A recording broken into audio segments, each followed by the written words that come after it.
එහිපස්සිකෝ එන්න ධර්මය දකින්න බඹ සුර නරන් සනහාලෝ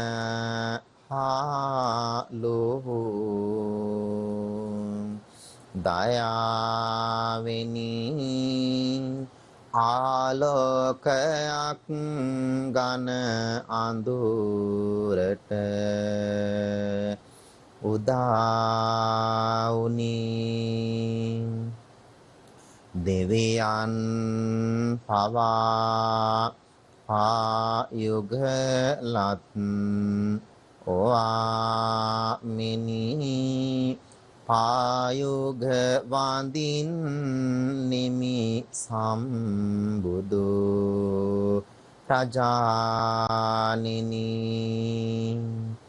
සමන්තා චක්කවාලේසු අත්‍රා ගච්ඡන්තු දේවතා සද්ධම්මං මුනි රාජස්ස සුනන්තු සග්ග මොක්ඛදං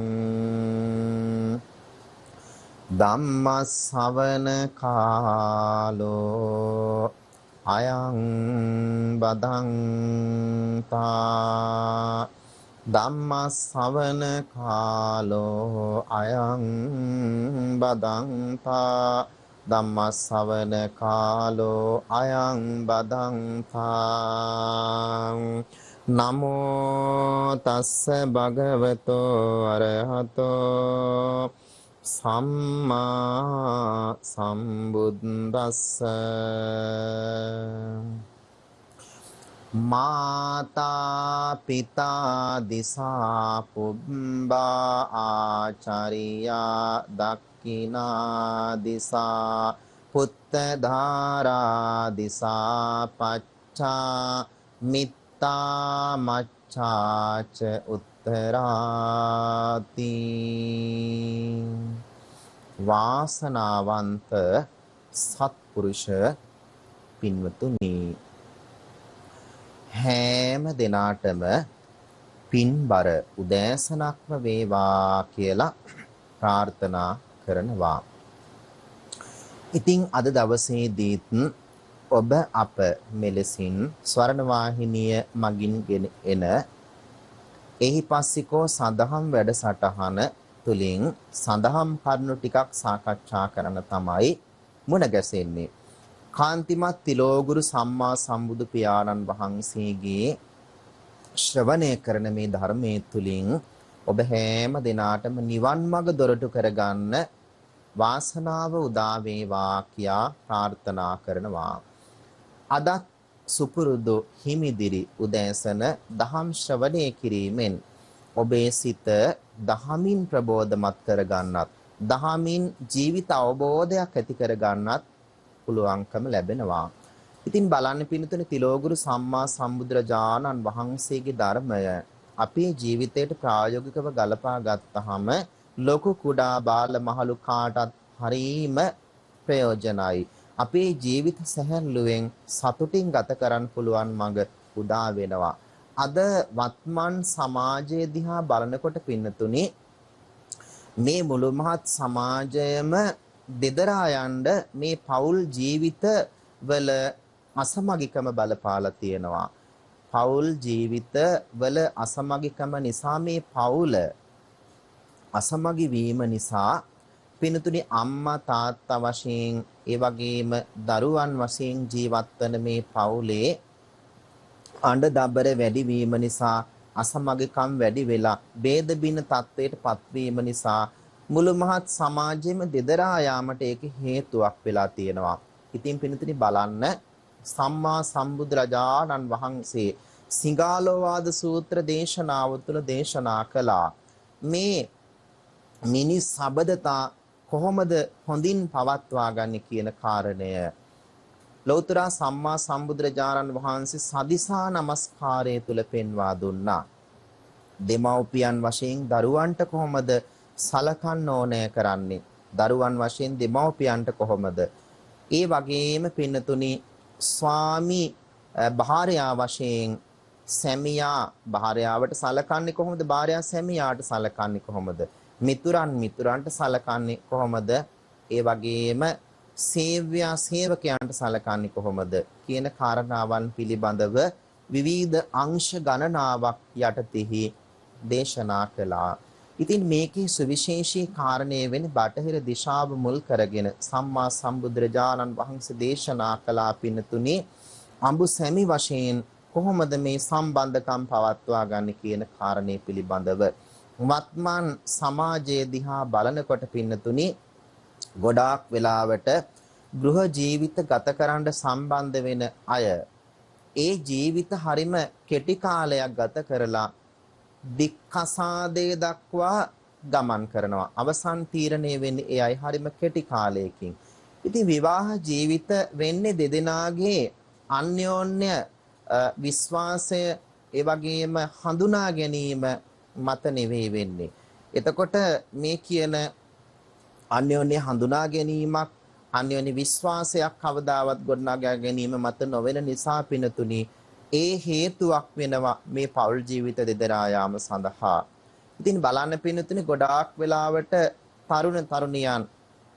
තරුණයන් සමග එකතු වෙනකොට ඒ වගේම මේ තරුණියන් සමග එකතු වෙනකොට ගොඩාක් වෙලාට විවාහ වෙන්නේ කොණ්ඩේ දිහා බලලා S2 දිහා බලලා විවාහ වෙන්න තීරණය කරන්නේ. ඊළඟට පින්නතුනි යාන වාහන තියෙනවා නම් වස්තුව දීපල තියෙනවා නම් ඒව දිහා බලලා තමයි විවාහ වෙන්න තමන් තීරණය කරන්නේ. ඉංගේ හාට ගිය ගැඹුරු ධර්මතාවයක් සම්මා සම්බුදු පියාණන් වහන්සේ දේශනා කළා. දෙදෙනාගේ අන්‍යෝන්‍ය අදහස් තේරුම් ගන්න පුළුවන්කම තියෙන්න ඕනි කරනවා. තමන්ගේ සිතට ඒ සිත ගැළපෙනවද කියලා බලන්න ඕනි කරන සිතිවිලි දෙදෙනාගේම අවබෝධ කරගන්න හැකියාවක් ලැබෙන්න ඕනි කරනවා. එහෙම නොවුනොත් එහෙම ඒ තුල ටික කලක් යනකොට මත ගැටුම් වර්ධනය වීමක් වෙනවා. අන්‍යෝන්‍ය උදහස් දරා ගන්න බැරි තත්වයටපත් වෙනවා. ඉවසන්න බැරි තත්වයටපත් වෙනවා. ආන් එසේ වීම තමයි පින්නතුනි මේ සමාජීය ගැටලුවට මූලික වෙලා තියෙන්නේ. ඉතින් එහෙම කාලය ගත වෙනකොට පින්නතුනි ස්වාමියා භාර්යාවට රුස්සන්නේ නැහැ. භාර්යාව ස්වාමියාට රුස්සන්නේ නැහැ. ඉතින් ඔහම උනහම වෙන්නේ මොකක්ද පින්නතුනි? වෛරීව කටයුතු කරන්න උත්සාහ කරනවා. ඉතින් ඒ වගේම ඒ අය එකිනෙකාට හොරෙන් වැඩ කරන්න උත්සාහ කරනවා. ඉතින් භාර්යාව ස්වාමියාට හොරෙන් වැඩ කටයුතු කරන ස්වාමියා භාර්යාවට හොරෙන් වැඩ කටයුතු කරන අන්‍යෝන්‍ය විශ්වාසයේ බිඳ වැටෙනවා. ඉතින් ওই தත්ත්වය අනුව සම්මා සම්බුදු පියාණන් වහන්සේ දේශනා කරනවා පින්නතුනි බලන්න පඨම සංවාස සූත්‍රයේදී දේශනා කරනවා බලන්න ඒ තත්ත්වය හරීම අපායගාමී තත්වයක් වගේ කියලා දේශනා කරනවා. දැන් මලමිනියක් සමගින් ජීවත් වෙනකොට කොහොමද? ආන් ඒ වගේ තත්වයක් තමයි ඒ තුල තියෙන්නේ. කිසිම සතුටක් නැහැ. සැහැල්ලුවක් නැහැ. ඉතින් ජීවිත ගත කරනවා වෙනුවට ඔහේ ගත කරගෙන යෑමක් තමයි ඒ තුල විවාහ ජීවිත තුල දකින්න තියෙන්නේ. ඉතින් පඨම සංවාස සූත්‍රය තුල සම්මා සම්බුදු පියාණන් වහන්සේ දේශනා කළා පින්නතුනේ එහෙම විවාහ ජීවිත ගත කරන පිරිස් හරිම හොඳින් තමන්ගේ ජීවිත පවත්වා ගන්නට උත්සාහ කරන්න ඕනි කරන විවාහයටපත් වෙනකොට ස්වාමියා හා බිරිඳ කියන දෙදෙනාටම පින්නතුනි සම සීල තියෙන්න ඕනි කරනවා නේද? ඊළඟට සම ශ්‍රද්ධා තියෙන්න ඕනි කරනවා. සම ඡාග සම ප්‍රඥා තියෙන්න ඕනි කරනවා කියලා බුදුරජාණන් වහන්සේ දේශනා කරනවා. සද්ධාව කියලා කියන්නේ පින්නතුනි පැහැදීම. බලන්න ඒ විවාහ වෙන ස්වාමියා සහ භාර්යාව කියන දෙදෙනාම එකිනෙකාට හොඳ පැහැදීමක් ඇති කර ගන්න ඕනි කරනවා. සම්මා සම්බුදුරජාණන් වහන්සේ දේශනා කරනවා පිළිතුරු සිංහාලවාද සූත්‍ර දේශනාව තුළ ස්වාමියා කොයි ආකාරයටද භාර්යාවට සලකන්න ඕනි කරන්නේ.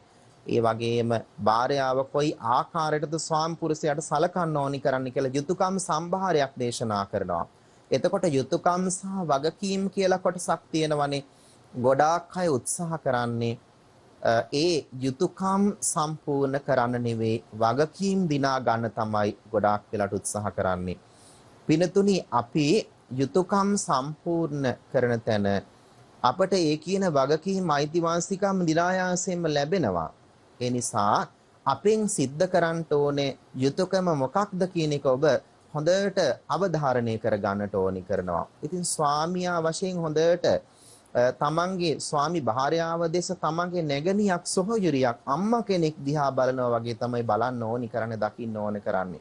ඇයගේ අදහස් තේරුම් ගන්න ඕනි කරන්නේ ආරක්ෂාවක් ලබා දෙන්න ඕනි කරන්නේ ඇඳුම් පැළඳුම් ඒ තමන්ගේ ඒ ආදි අවශ්‍ය දේවල් ගෙන දෙන්න ඕනි කරන්නේ තමන්ගේ ඒ නිවසේ පිළිවෙල පැවැත්මට බාර දෙන්න ඕනි කරන්නේ. ඒ වගේම ස්වාමි දියණියක් වශයෙන් තමන්ගේ ස්වාමි පුත්‍රයාට පිය සෙනෙහසින් සොහොයුරෙකුට සලකන්නා වගේ ඒ කියන සිතිවිල්ලෙන් සලකන්න ඕනි කරනවා. ඒ විදිහට දෙදෙනාට ඒ ඇති කර ගන්නා වූ පැවැත්ම බොහොම පැහැදිලි දෙයක් බවට පත් වෙනවා පින්නතුනි. ඒක තමයි සම සද්ධා කියලා සම්මා සම්බුදුරජාණන් වහන්සේ දේශනා කළේ. හොඳ පැහැදීමක් දෙදෙනා තුල වර්ධනය වෙනවා. ඒ තුලින් ඒ යුතුයකම් සම්භාරයන් තුල පින්නතුනි දෙදෙනා තුල විශ්වාසයක් ගොඩනගෙනවා. ඒක තමයි මේ විවාහ ජීවිතේ පවත්වාගෙන යන්න පින්නතුනි උපකාර වෙන්නේ. ඊළඟ සම්මා සම්බුදුරජාණන් වහන්සේ දේශනා කළ සමසීල සමචාග ඔය ආදි වශයෙන් දේශනා කරනවා.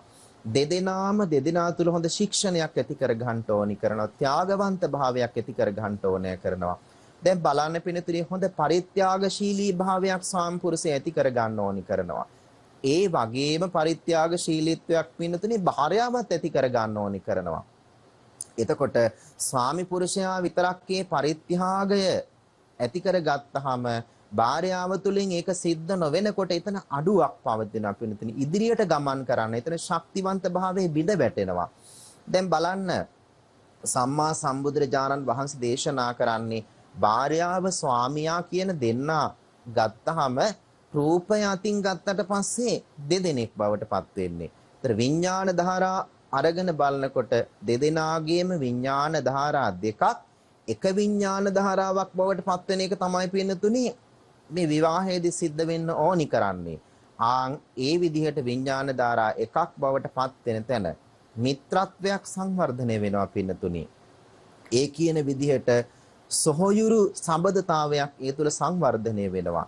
ඒක තමයි පින්නතුනි මේ විවාහයේ ශක්තිවන්ත භාවයට පත්වන්න හේතු වෙන්නේ. ඉතින් බලන්න පින්නතුනි විඥාන ධාරා දෙකක් පවතිනකොට සමාන විදියට ත්‍යාගවන්ත භාවයක් ඒ තුල නැත්නම් එහෙම සමාන විදියට බලන ශ්‍රද්ධාවක් ඒ තුල නැත්නම් එහෙම දෙදෙනාට පැහැදීමක් නැත්නම් එහෙම ඒක එක විඥාන ධාරාවක් බවට පත් වෙන්නේ. විවාහ ජීවිතය අසාර්ථක වෙන්නේ ඒක හේතුවක් වෙනවා කියලා ඔබ හොඳට හිතන්න ඕන කරනවා.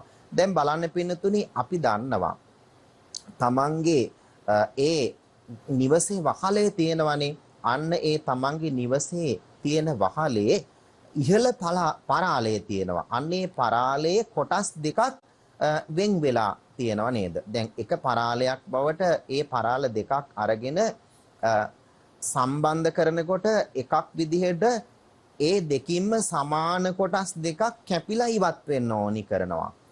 එතකොට දැන් එක පරාලයකින් විතරක් ඒ කොටසක් ඉවත් වෙලා ගියාට වැඩක් වෙන්නේ.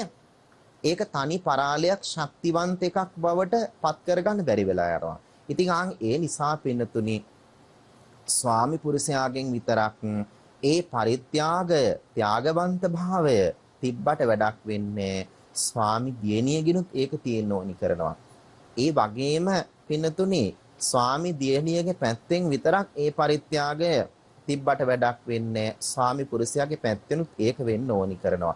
දැන් බලන්න කොච්චර ශක්තිවන්ත භාවයක් ඒ තුලින් ගොඩනගෙනවද කියලා ඔබ හොඳට හිතන්නට ඕනි කරනවා. ඉතින් ඒක තමයි දරුවන්ට ශක්තියක් බවට පත් වෙන්නේ. නැත්තම් පෞල් ජීවිත අසාර්ථක වෙන තැන පින්නතුනි සමාජයේ දරුවෝ තමයි අසරණ භාවයට පත් වෙන්නේ කියන එක හොඳට හිතන්නට ඕනි කරනවා. සම්මා සම්බුදු පියාණන් වහන්සේ මේ පෞල් ජීවිත සාර්ථකව පවත්වාගෙන යාම සඳහා පින්නතුනි දේශනා කළා. දෙදෙනාට හොඳ අන්‍යෝන්‍ය විශ්වාසයක් අවබෝධයක් ඇති කර ගන්න ඕනි කරනවා. ඒ ප්‍රඥාවන්ත භාවයේ තුලින් වෙන්න ඕනි කරනවා. ඒක දෙදෙනාගේ හැඟීම් අදහස් හොඳට හඳුනාගෙන කටයුතු කරන්න ඕනි කරනවා. ඉතින් ඒක තමන්ගේ අවබෝධයේ තරමටම ඇති වෙන එකක්. ඒ නිසා සම්මා සම්බුදුරජාණන් වහන්සේ සැකය කවදාවත් තියාගන්න එපා කියලා දේශනා කළේ. යම් කිසි විදියට දැන් බලන්න ස්වාමි පුරුෂයා වැඩට ගිහිල්ලා එනවා කියලා හිතන්නකෝ. දැන් එයා අද එන්න ටිකක් පරක්කු වෙනවා. දැන් ටිකක් පරක්කු වුණාට පස්සේ බිරිඳ ගෙදරට වෙලා බලා ඉනවා. දැන් වෙනදාට මේ වෙලාවට එන කෙනා අද නෑ.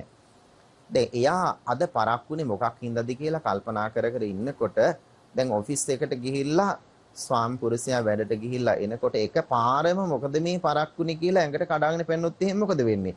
ඒක ජීවිත අසාර්ථක වෙන්න මේ හේතුවක් වෙන. ඉස්සරලාමක් මොකද කරන්න ඕනි කරන්නේ? එයාත් එක්ක සුහදව සතුටින් කතා කරන්න ඕනි කරනවා. සුහදව සතුටින් කතා කරලා අපිට සාකච්ඡා කරන්න තියෙන කාරණේ ඊට පස්සේ තමයි සාකච්ඡා කරන්නේ. ගොඩාක් වෙලාවට දැන් ස්වාමි පුරුෂයාගේ කොලර් එකේ කෙස් ගහක් තිබුණොත් එහෙම ඒ දැක්ක කෙස් ගහ පිනතුනි විවාහ ජීවිතයේ දෙදරා ගිහිල්ලා දික්කසාදේ දක්වා යන්න මහා බරපතල ගැටලුවක් වෙන්නත් පුළුවන්. ඒ නිසා හොඳට හඳුනා ගන්න ඕන අන්‍යෝන්‍ය විශ්වාසය අන්‍යෝන්‍ය අවබෝධය තියාගන්න කිව්වේ එකයි. ඉතින් බලන්න පිනතුනි සැකයක් කෙනෙක් තුළ ඇති වුණොත් එහෙම අපි ඒ සැකයක් ඇති වුණාට පස්සේදී අපිම යම් යම් විදිහට කරුණු කාරණා ප්‍රශ්න ඇති කරගෙන ගැටලු සිතින් ඇති කරගෙන ඒවට අපිම විසඳුම් හොයන සමාජයක් තමයි අපිට දකින්න තියෙන ගොඩාක් අය තුල. ඒ නිසා ඔබ හිතන්න ඔබට ස්වාමි පුරුෂයා පිළිබඳ වුණත් වෙන්න පුළුවන්. ඒ වගේම භාර්යාව වෙනුවෙන් වුණත් වෙන්න පුළුවන්. යම් කිසි සැකයක් ඇති වුණොත් එහෙම ඒ සැකයට බඳුන් වන කාරණය ඍජුව අහන්න ඕනි කරනවා ස්වාමි පුරුෂයාගෙන්. ඉතින් මේ කාරණය මට සැක සහිතයි. ඉතින් ඒක මට කියන්න කියන එක. ඉතින් ඒ වගේම එහෙමත් නැත්නම් ඒ සැකයට බඳුන් වෙච්ච කාරණය අපි වක්‍රාකාරයෙන් මම හිතන විදිහ මේ ඇත්තක්ද කියන එක ඇත්ත නැත්ත හොයා බලන්න ඕනි කරනවා. ආන් එහෙම වුණාම ඔබේ ජීවිතේ කොයිතරම් සරලව සැහැල්ලුවෙන් ගත කරන ජීවිතයක් බවට ඔබට පත් කරගන්න ලැබෙනවද කියන එක ඔබ හොඳට හිතන්න ඕනි කරනවා. ඉතින් පින්තුනි මේ මෑතක එක අවස්ථාවක මට පුවත්පත කියවගෙන යනකොට එක සිදුවීමක් දකින්න ලැබුණා. ඒ සිදුවීම තුල තියෙන්නේ මේ ස්වාමි භාර්යා දෙදෙනා අතර ඇතිවෙච්ච භයානක ගැටුමක්. ඉතින් බලන්න මේ ස්වාමි පුරුෂයා විවාහ වුණාට පස්සේ ඉතින් කලක් යනකොට විවිධ ගැටලු දෙන්නටම මුණ ගැහෙන්න සිද්ධ වෙනවා. ඉතින් ඔවත් එක්ක විවිධ සම්බාධක සිද්ධ වෙනවම තමයි ගමන යන්නේ. ඉතින් ස්වාමි පුරුෂයා වෙනදා වගේ නෙවෙයි දැන්. ඉතින් වැඩට ගිහිල්ලා එන්නේ පරක්කු වෙලා ওই විදිහට නොයේක් ඉතින් ප්‍රශ්න. ඉතින් ඊට පස්සේදී මේ භාර්යාව කල්පනා කරන මේක ඇත්ත නැත්ත හොයා බලන්න ඕනි කියලා ඉතින් අවට ඉන්න ඇත්තෝකට ගොඩාක් විට අදහස් එකතු කරනවනේ දරගින්දර දානවනේ. ඉතින් ඔවත් එක්ක දැන් මේ ස්වාමි භාර්යාව අර තමන්ගේ මිතුරියක් ඒ කියපු අදහසට අනුව යනවා දේවාලයක් හොයාගෙන යනවා. ඉතින් දේවාලයක් හොයාගෙන ගියාට පස්සේදී දේවාලේ කාලිමෑණියෝ ඉන්නවා. කාලිමෑණියන්ට මේ කාරණේ කියනවා. ඉතින් ඊට පස්සේදී කාරණේ අහනවා තමන්ගේ ස්වාමි පුරුෂයා මෙන්න මේ වගේ. ඉතින් දැන් කාලයක් තිස්සේ ලොකු වෙනසක් දකින්න තියෙනවා යාගේ. ඉතින් එහෙම කිව්වට පස්සේදී ඉතින් කාලිමෑණියෝ ඒ දේවාලේ ඉඳන් කියනවා දැන් බලන්න මේ ස්වාමි පුරුෂයාගේ වෙන සම්බන්ධතාවයක් ගොඩනැගිලා තියෙනවා මේක තමයි මේකට හේතුව කියන එක. ඉතින් හොඳටම අර බිරිඳට තරහ යනවා.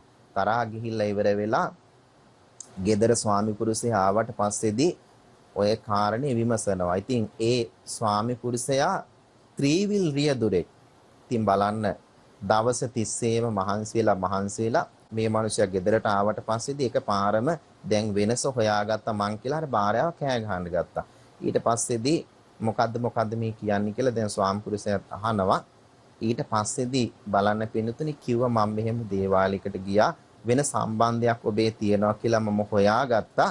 ඉතින් ওই විදිහට ඔහොම කියාගෙන යනකොට කොහෙන්ද ඔය වගේ දේවල් කියන්නේ මට කියලා මේ ස්වාමි පුරුෂයාටත් හොඳටම තරහ ගිහිල්ලා අර ආයුධයක් ටේබල් එකට දාගෙන අරගෙන ගිහිල්ලා අර දේවාලේ හිටපු ඒ මෑණියන්ට අර ආයුධයෙන් පහර දීමක් සිද්ධ වෙච්ච බවක් මට කියවන්න ලැබුණා. ඉතින් ඔය වගේ භයානක දේවල් සිද්ධ වෙනවා. ඉතින් මේ සිද්ධ වෙන්නේ අන්‍යෝන්‍ය අදහස් උදහස් තේරුම් ගන්න බැරි වුණාමයි. ඉතින් ධර්මයෙන් ඈත් වුණාම අපි නිරතුරුවම ජීවත් වෙන්න පුරුදු වෙන්න ඕනි කරනවා ධර්මයේ තුල.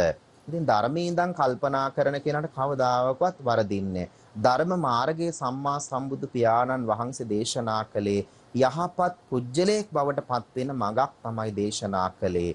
ඒ නිසා ගැටලුවක් ප්‍රශ්නයක් අපේ ජීවිතයට ආවට පස්සේදී පින්නතුනේ ඒ ගැටලුව අපි විසඳුම් සාර්ථක විසඳුම් දක්වා ගමන් කරන්න උත්සාහ කරන්න ඕනි. දැන් ගැටලුවක් ඇති වුණාම විසඳුම් සමුදායක් තියෙන්න පුළුවන්කම තියෙනවා. ඉතින් ඒ ජීවිතයේ ධර්මයේ තුලින්ම ජීවිත අවබෝධය තුලින්ම ඒ ගැටලු වලට විසඳුම් සොයා ගන්න ඔබට පුළුවන්කම තියෙනවා නම් වඩාත් සාර්ථක ජීවිත බවට ඔබේ ජීවිතපත් කර ගන්න පුළුවන්කම තියෙන විශේෂයෙන් ගෘහ ජීවිත ගත කරන ස්වාමි භාර්යාවරුන් හරිම සාර්ථකව ජීවිත ගත කරන්න උත්සාහ කරන්න ඕනි කරනවා. මේ කියන ධර්මාවවාදයට එක්ක ඔබේ ජීවිත ධර්මයෙන් උපවත් කරගන්න සිංහාලෝවාද සූත්‍රයේ ධර්ම කරුණු ටික උනත් වඩාත් ඔබට ප්‍රයෝජනවත් වෙනවා. ඒ නිසා ඔබේ ගත කරන ජීවිත සුවපත් කරගන්න නිරෝගීමත් සැහැල්ලු ජීවිත බවට පත් කරගන්න ඒ තුලින් ඔබට හැකියාව උදා වේවා කියලා අද දවසේදී හිමිදිරි උදෑසන ප්‍රාර්ථනා කරනවා. අද දවසේදී මෙලෙසින් රැස් කරගත් අනන්ත කුසල් පින් සසුන් සුරකින්න සියලුම දෙවිවරුන්ටත් ඒ වගේම මියගිය සියලු ඥාතීන්ටත් ඔබත් මාත් හැදූ වැඩූ දෙමාපියන් ප්‍රමුඛ සත්පුරුෂ කල්යාණ මිත්‍ර සැමට පින් අනුමෝදන් වේවා කියලා ප්‍රාර්ථනා කරන්න. ඒ වගේම ස්වර්ණ වාහිනිය මගින් මේ මధు ධර්ම දේශනාවන් ගෙන එන ස්වර්ණ වාහිනිය අධිපතිතුමන් ප්‍රමුඛ ආගමික අංශයේ අධ්‍යක්ෂකතුමන් ප්‍රමුඛ කාර්ය මණ්ඩලයේ හැම දිනාටම පින්වන්ත මාධ්‍ය ගමනක් යන්න මේ ධර්මයේ උපකාර වේවා කියලා ප්‍රාර්ථනා කරන්න. ගෞතම සම්මා සම්බුදු සසුනේ උතුම් මනුෂ්‍ය ජීවිත ලැබුව බාප හැම දිනාටම මේ ධර්මානිසංස තුලින් මේ ජීවිතත් සුවපත් කරගෙන වාසනාවන්ත කරගෙන සසර ගමන කෙලවර උතුම් වූ අමාමහ නිවනින් සැනසෙන්න මේ ධර්මයේ හේතු වාසනා වේවා කියා සාදු කියලා ප්‍රාර්ථනා කරන්න. ඔබ හැම දිනාටම ලෞතර සම්මා සම්බුදු පියාණන් වහන්සේගේ සූවිසි අනන්ත සම්මා සම්බුදු ගුණ වලින් යහපතක්ම සැනසෙල්ලක්ම සිද්ධ වේවා. හැම දිනාටම තෙරුවන් සරණයි. අද දිනට යෙදෙන MP ජයසිංහ මහතාගේ 65 වන උපන්දිනය වෙනුවෙන් සහ එම දෙපළගේ මියගිය දෙමාපියන් වන MP මෙන්දිසිඤ්ඤෝ RL කරුහාමි PG Premaratne WG Leelawathi යන අයට පින් අනුමෝදන් කිරීම වෙනුවෙන් මෙම ධර්ම දේශනාව පවත්වන ලදී. මෙම ධර්ම දේශනාවේ බැතිපර දායකත්වය දූනගහ හිග්ගහවත්ත පදිච්චි MP ජයසිංහ මහතා සහ PG රංචනී මහත්මිය විසිනි.